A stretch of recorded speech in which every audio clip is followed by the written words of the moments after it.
Smallville was a popular TV show which ran from 2001 through 2011 and was mainly about young Clark Kent before he becomes Superman. Season 8's 11th episode was titled Legion and written by DC comic writer Geoff Johns and about the comic characters of the Legion, a team of young heroes from the future who come back in time and make friends with Clark. In this video, I'll give a plot description of the episode and mention some Easter eggs, and then give my review. But first, let me tell you a little about the episodes following up to this one. Season 8 introduced comic character Doomsday, but a very different version than his comic book counterpart. Here, he starts off as what appears to be a normal human being named Davis Bloom, who has had blackouts and been unaware that he turned into Doomsday during these blackouts. Then in Season 8's 10th episode, titled Bride, characters Jimmy Olsen and Chloe Sullivan have a wedding at Clark's barn. But Doomsday suddenly shows up, in full monster form, knocks Chloe unconscious and abducts her. Clark is unable to stop him. Doomsday takes Chloe to the Fortress of Solitude, where she wakes up possessed by something evil. The Legion episode begins immediately after those events with just Clark and Lana in the barn. The two agree to search for Chloe in different places, and Lana leaves.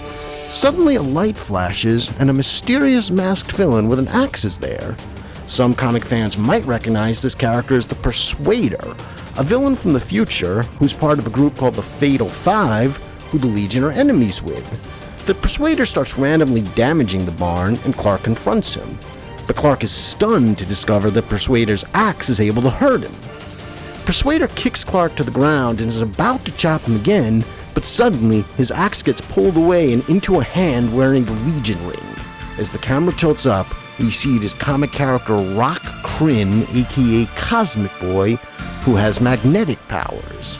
We then see hero Imra Ardeen, aka Saturn Girl, using her mind powers to put different voices in Persuader's head. If you listen closely, you can hear the words, "Stop the Fatal Five."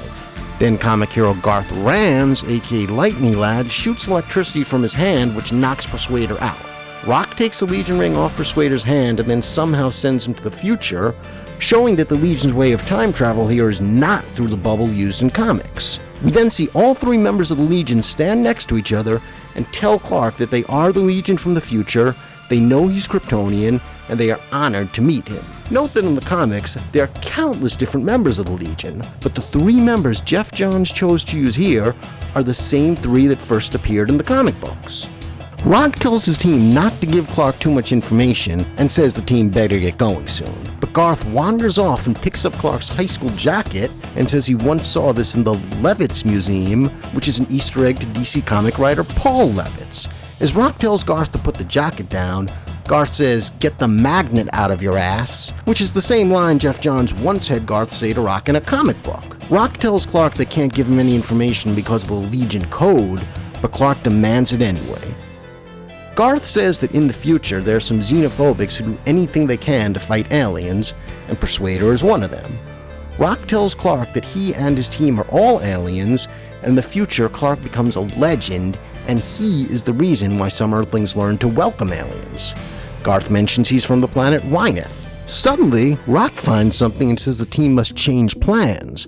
Rock explains there was a Phantom Zone crystal supposed to be used to extract Brainiac from whatever human body he possessed, but now the crystal has been smashed. This means Clark must find a different way to defeat Brainiac, and the Legion will stay around to help him. It then cuts to the Fortress of Solitude, where we see Doomsday waking up in human form with no memory of what he did.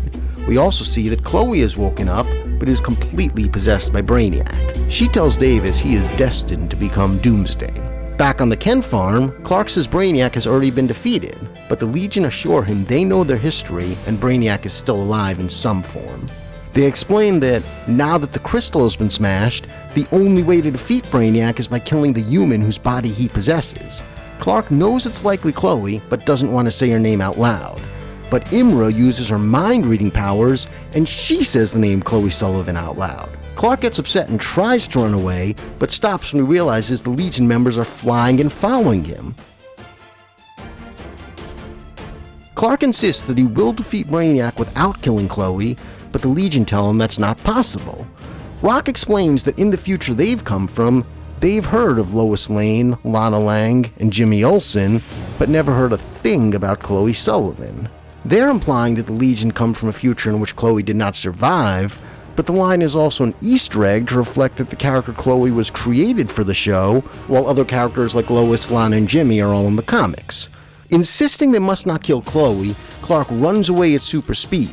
Afterwards, Garth says he's becoming disappointed that Clark is not what he expected. Imra approaches Lana and introduces herself, and then asks Lana to convince Clark to kill Chloe, but Lana refuses. We then see Clark entering the Fortress of Solitude to seek advice from Jor-El, but that's when Clark discovers Chloe is possessed by Brainiac. Chloe picks up Clark and throws him, revealing that she has Brainiac's strength, and then she runs away. Clark tries to chase her, and then we see Davis is frozen in ice. It then cuts to the 3 Legion members walking the streets, and Garth says the air here is worse than the sulfur pits on Thar, as a quick Easter egg to the planet the Legion member Polar Boy is from. They talk and begin to agree that Clark is not what they thought he'd be, he's not going to kill Chloe, so they're going to have to kill Chloe themselves. Inside the Daily Planet, Chloe/Brainiac hacks into the computer system and we see a Brainiac symbol from the comics appear on computer screens. Suddenly, every human who sees the symbol freezes completely. At a different location, the symbol appears on Lana's computer and she freezes as well.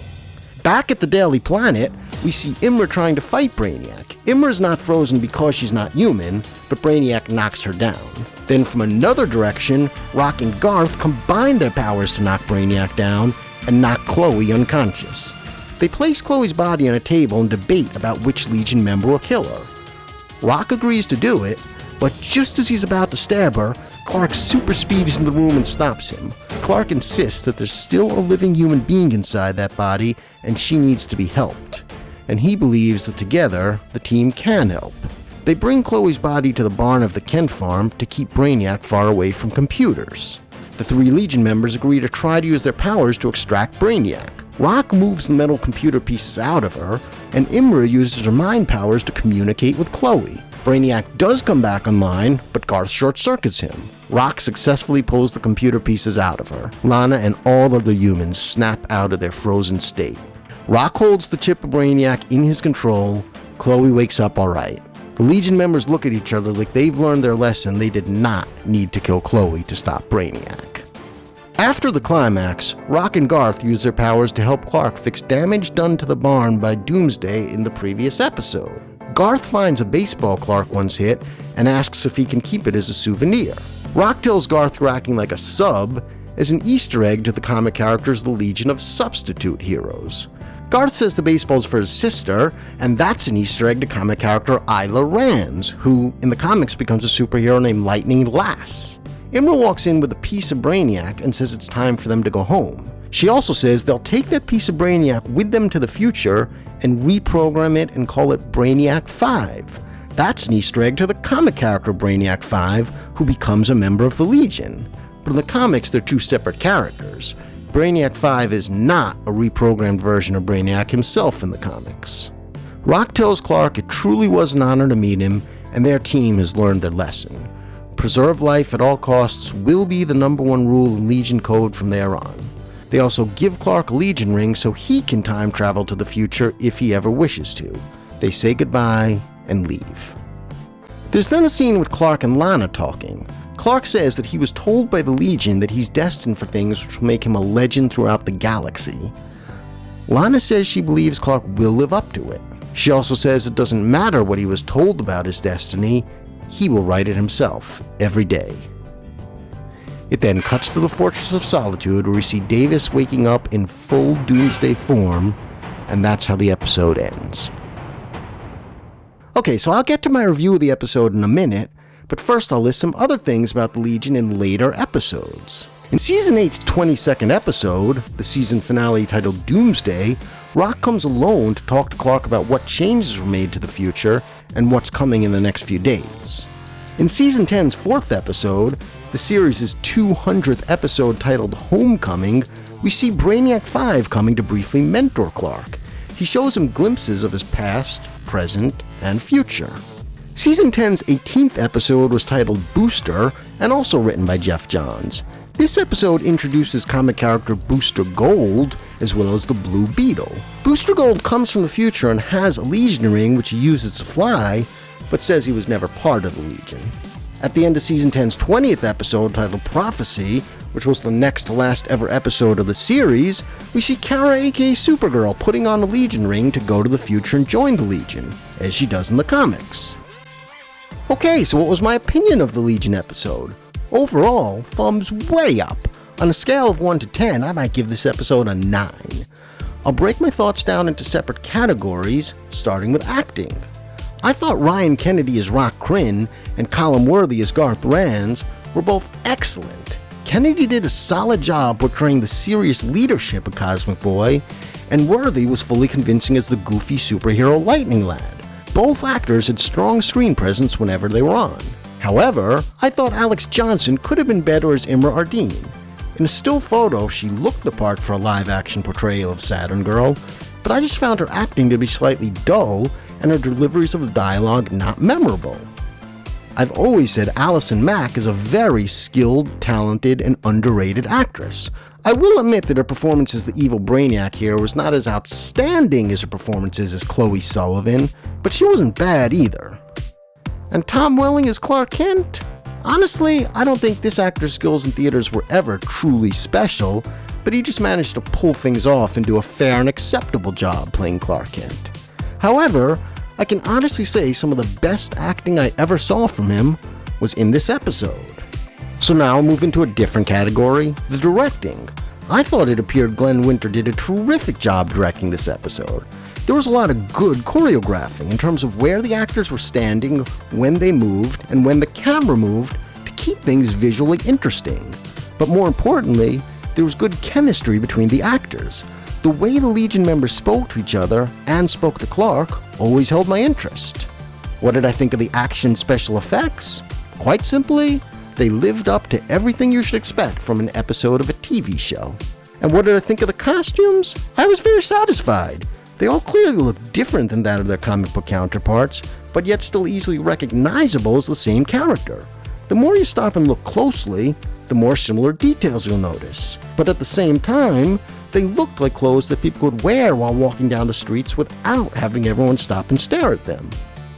And finally, the writing. I thought it was excellent. I realize I do nothing but praise whatever Geoff Johns writes, but I'll tell you why I praise his job writing here. This was an interesting story with a beginning, middle, and end. The way the Legion characters were written was an excellent way of both introducing these characters to people not familiar with them, and also please fans who are familiar with them at the same time. But more importantly, I felt this was arguably the best portrayal of Superman I've ever seen written for live action. I realize he wasn't wearing the suit here, but that's exactly the point. 3 established heroes in costumes came from another time, met the person who had the reputation as the greatest hero ever, and at first they felt disappointed that he wasn't the hero they thought he'd be. But by the end, they learned that Superman's true greatness is not in his costume, nor is it even in his super strength, speed, flying, etc. His true greatness was in his morals. This was a story about established costume superheroes telling young Superman that his only options are to kill his friend and save the rest of humanity, or save his friend and let the rest of humanity get taken over by Brainiac. But Clark accepted neither. He insisted on creating a third option, save both Chloe and the rest of humanity. And that is what makes Superman the special hero he is, regardless if he's wearing the red and blue suit or not. So that's my opinion of the episode, but as always, I'd like to hear feedback from you viewers. Have you already seen the episode? Do you agree or disagree with what I've said? Can you name any Easter eggs I might have missed? And if you haven't already seen the episode, then does this video make you want to watch it? Please leave it all in the comments below. I'll try to respond to as much as I can, and please hit subscribe. Thank you.